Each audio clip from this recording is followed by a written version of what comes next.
Volver a la Tierra, el primer podcast del Centro Interactivo de los Conocimientos, es un llamado a reconectarnos con nuestro planeta y con la vida que lo habita, a escuchar y a escucharnos.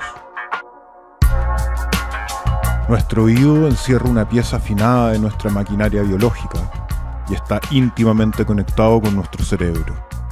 El oído convierte la energía del sonido en señales neuronales. El cerebro procesa la información que éstas contienen y el resultado de todo ello es, finalmente, conocimiento. Te invitamos a regenerar la forma en que habitas el mundo y el lazo que nos une, a través de las posibilidades que surgen de la intersección entre la ciencia, el arte y la naturaleza. Te invitamos a volver a la Tierra. Capítulo 2. Perderle el miedo a la oscuridad.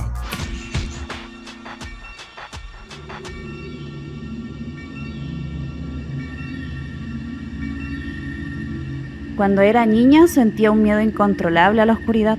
Me pasaba la noche entera despierta, leyendo a la luz de las velas que me regalaba mi abuelo, y solo podía quedarme dormida cuando comenzaba a amanecer. En esa época era tan frágil que mi padre no se atrevía a castigarme. Su solución fue decirme que la luz era un recurso finito. Si la utilizaba demasiado, se acabaría, y la oscuridad reinaría sobre todas las cosas.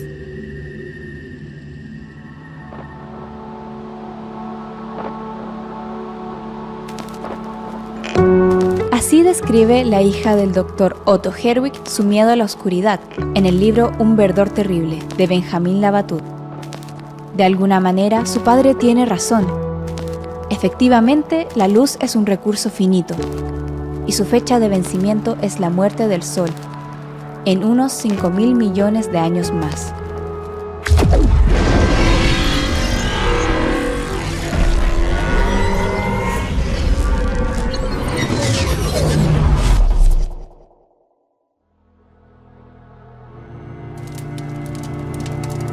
La luz es fundamental para la vida. Las plantas necesitan luz para crecer y nuestros ojos para ver. Es capaz tanto de dar vida como de transmitir información, de tranquilizar y de alarmar. Con la luz se ha representado a la vida y también a la muerte. La naturaleza de la luz ha intrigado a los seres humanos desde siempre.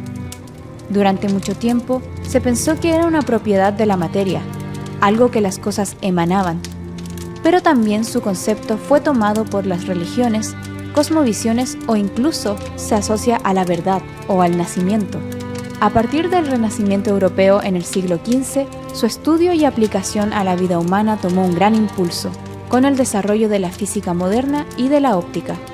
En 1905, Einstein propuso que la luz no es una onda ni una partícula, sino que es ambas cosas. En base a esto, en 1924, el físico francés Louis de Broglie llegó a la conclusión de que partículas como el electrón también cumplían con esa dualidad onda-partícula. Cuando propuso esta idea, no había evidencia experimental alguna que la respaldara. Su sugerencia constituyó un triunfo de la intuición. 3 años después, la naturaleza ondulatoria de los electrones era demostrada empíricamente por el físico británico George Paget Thomson. Hoy sabemos que la luz es una emisión ondulatoria y corpuscular de fotones, es decir, al mismo tiempo se comporta como si estuviera hecha de ondas y de partículas. En el vacío, se desplaza siempre en línea recta a una velocidad definida y constante. La frecuencia de las ondas lumínicas determina el nivel de energía de la luz, y es lo que diferencia a la luz visible de otras formas de radiación. La luz ha sido un concepto presente en la historia de la Tierra y de cualquier ser vivo. Su ausencia es inquietante, la oscuridad. ¿Por qué le tememos a la oscuridad?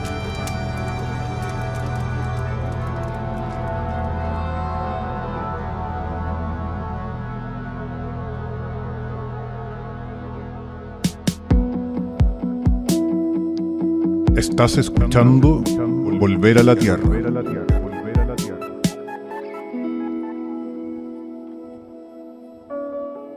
Cuando marcho por un camino oscuro, de noche o deambulo por el parque, cuando la luz empieza a cambiar, a veces me siento un poco extraño, un poco inquieto cuando está oscuro. Miedo a la oscuridad, temo constantemente que haya algo siempre cerca. Tengo la fobia de que siempre hay alguien ahí. Así dice la letra de Fear of the Dark, una canción que la banda de heavy metal Iron Maiden lanzó en el año 1992. En ella se describe algo conocido como nictofobia, un temor irracional y patológico a la oscuridad. Pero ¿de dónde surge este miedo a la oscuridad, tan natural en muchos niños y adultos? Francisco Parada, neuropsicólogo y director del Centro de Estudios en Neurociencia Humana y Neuropsicología, lo explica. Tenemos la circuitería neurobiológica o todos los procesos neurobiológicos, neuroquímicos que nos permiten predecir el mundo como la base de la funcionalidad del sistema nervioso. Y una de esas predicciones muy importantes es la búsqueda de certeza, o sea, que el mundo siga como yo creo que tiene que seguir.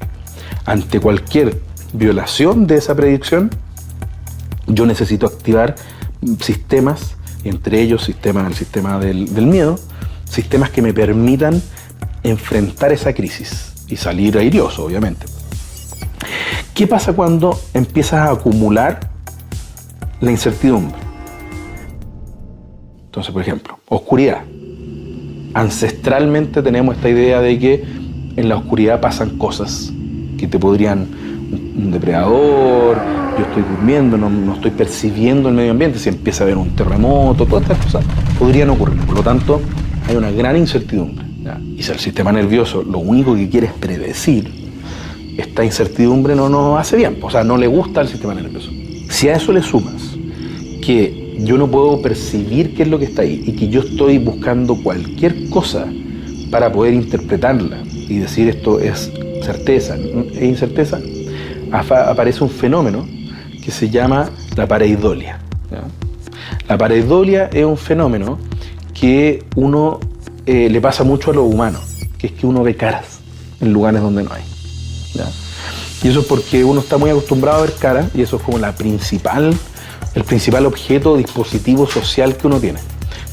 Debido a que los humanos somos expertos en leer caras, nosotros andamos viendo caras en prácticamente todos lados, ¿ya? En donde hay un estímulo que no es muy conocido, que es medio raro, y yo lo interpreto. Y la probabilidad de interpretarlo como una cara humana es muy alta, porque los humanos somos muy expertos en caras, ¿ya?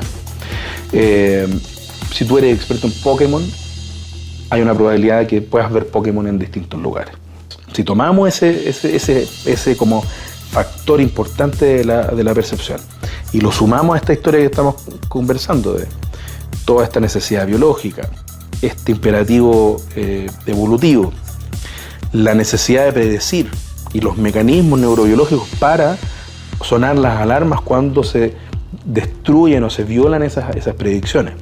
Y si a eso le sumas tú un sistema que está interpretando todo el rato, tenemos este fenómeno de que ante una incertidumbre grande como la oscuridad, cualquier sonido, cualquier movimiento, cualquier figura, yo la voy a poder interpretar como una figura humana o como un movimiento biológico. Entonces estamos durmiendo y algo se mueve por allá, lo primero que mi cerebro va a decir, porque necesita protegerme, es: no será un león. Como hoy en día no tenemos leones, no será un monstruo, ¿ya? No será un ladrón, ¿ya? Eso es como lo típico. O por ejemplo, uno mira por la ventana y ve una mano de un monstruo y era la rama de afuera.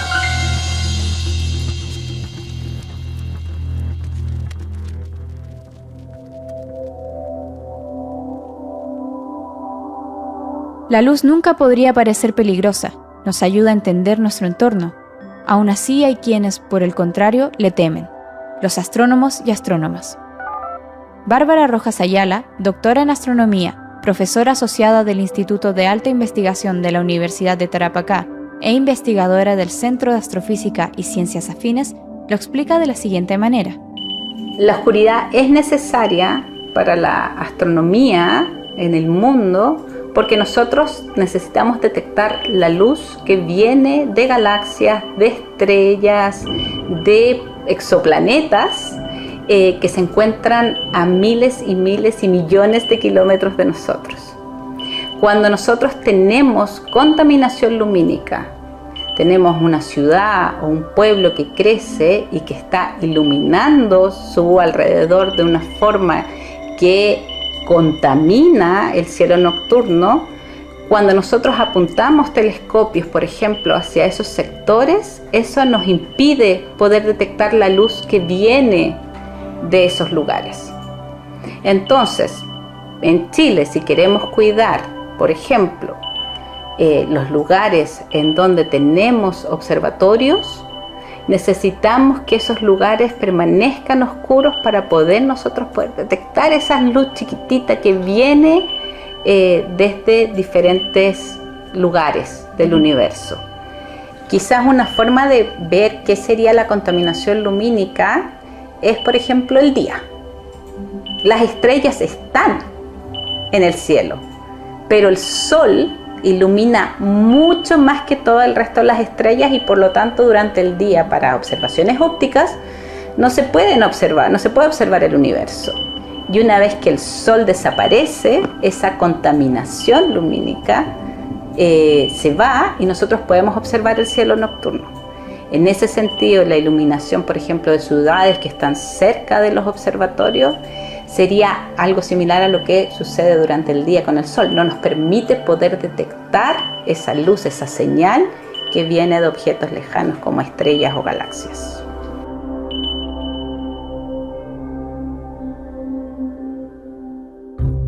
La importancia de la astronomía para la humanidad reside en la posibilidad de conocer lo que nos rodea, más allá de la estratosfera.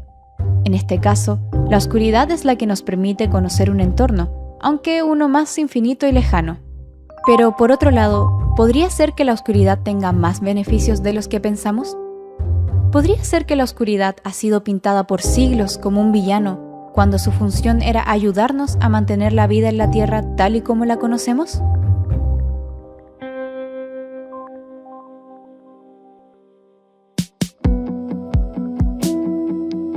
Estás escuchando Volver a la Tierra.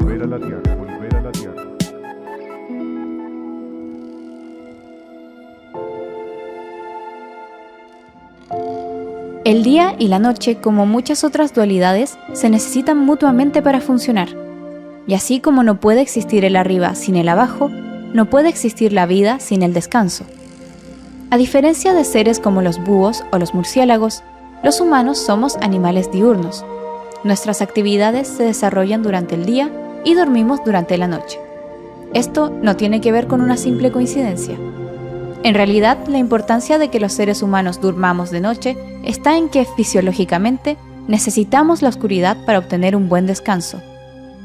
Esto se debe a que los ciclos naturales de luz y oscuridad controlan nuestros sistemas hormonales. La melatonina, la hormona del sueño, solo se produce cuando oscurece, y a su paso, otras hormonas se activan y desactivan. Por el contrario, cuando hay luz, gatillamos toda una serie de procesos neuroquímicos que nos hacen despertar. Ya que dormir es uno de los procesos fisiológicos básicos para consolidar aprendizaje y salud cerebral, mental y física, si no logramos dormir las horas necesarias y en las condiciones necesarias, todo nuestro organismo se deteriora. Además de los humanos, existen muchas otras especies de animales cuyos comportamientos se ven afectados por la presencia de luz artificial. Lo que más se conoce es la afectación a las especies de aves costeras. Mundialmente se considera que alrededor de 60 especies de aves son afectadas por la contaminación lumínica, y 17 de ellas habitan en Chile. Lamentablemente, 7 de estas especies están en peligro de extinción. Las fuentes de luz artificiales distraen a las aves que están aprendiendo a volar, provocando que choquen con lo que esté en sus caminos durante sus traslados. Estas interrupciones son una merma en la cantidad de especies y un peligro constante para la biodiversidad. Dado lo grave de este problema en muchos sentidos, el Ministerio del Medio Ambiente en Chile puso en vigencia en el año 2023 una actualización de la norma de emisión para la regulación de la contaminación lumínica. Daniela González es directora ejecutiva de la Fundación Cielos de Chile. Esta organización participó en el proceso que ha logrado incluir en esta norma más regulaciones que nos benefician a todas y a todos, no solo a las y los astrónomos.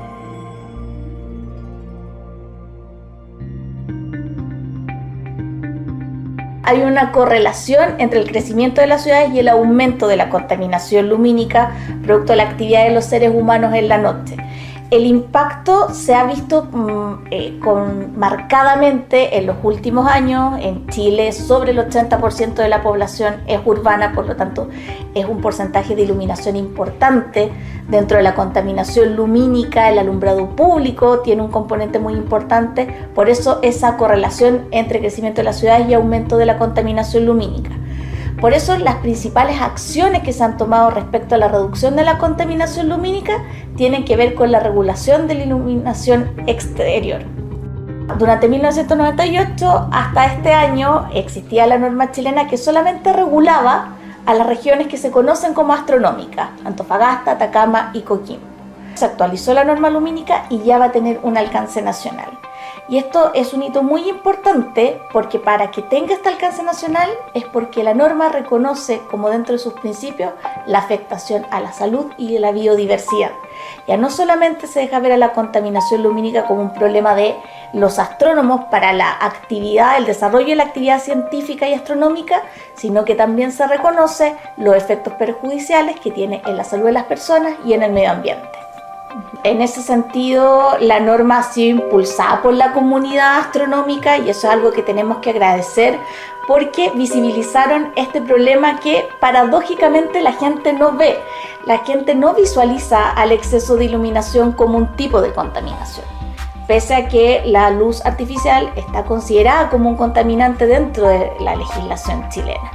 Entonces la comunidad astronómica ha tenido un rol protagónico en visibilizar este problema y en ir empujando que se vaya desarrollando una legislación al respecto. Por eso la norma en sus comienzos solamente aplicó en estos territorios que se consideran astronómicos. Pero con el correr del tiempo cada vez hay más evidencia científica, evidencia contundente respecto a estos otros efectos adversos de la contaminación lumínica y eso ha hecho que ahora tenga un alcance nacional porque en definitiva se reconoce esta afectación a la totalidad del territorio.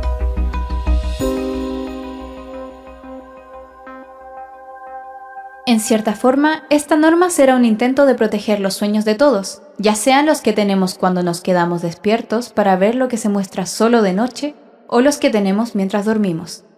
Dicho todo esto, ¿será posible imaginar una realidad en la que las luces no signifiquen un problema y en que la oscuridad nos traiga nuevas maneras de conocer lo que nos rodea?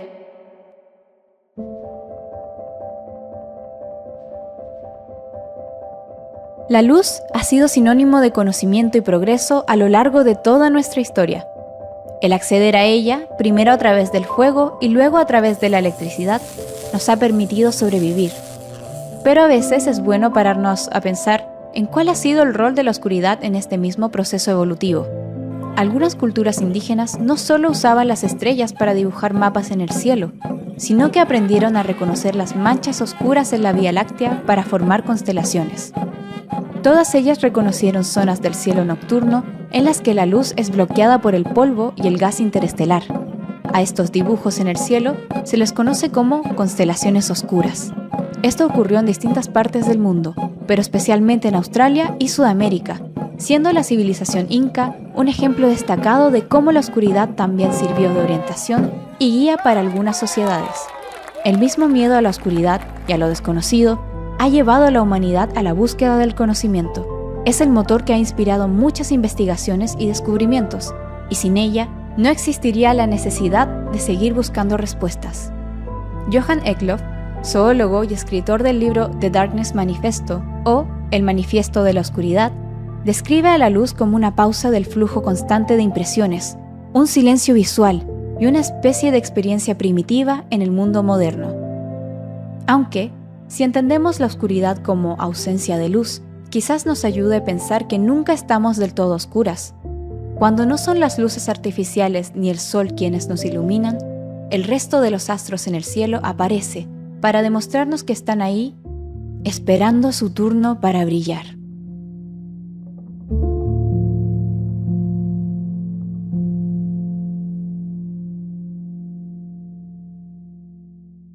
En este suelo habitan las estrellas. En este cielo canta el agua de la imaginación. Más allá de las nubes que surgen de esta agua y estos suelos, nos sueñan los antepasados. Su espíritu, dicen, es la luna llena. El silencio, su corazón que late.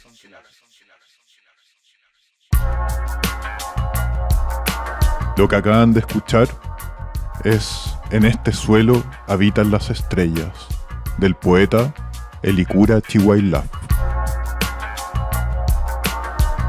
Esto fue Volver a la Tierra.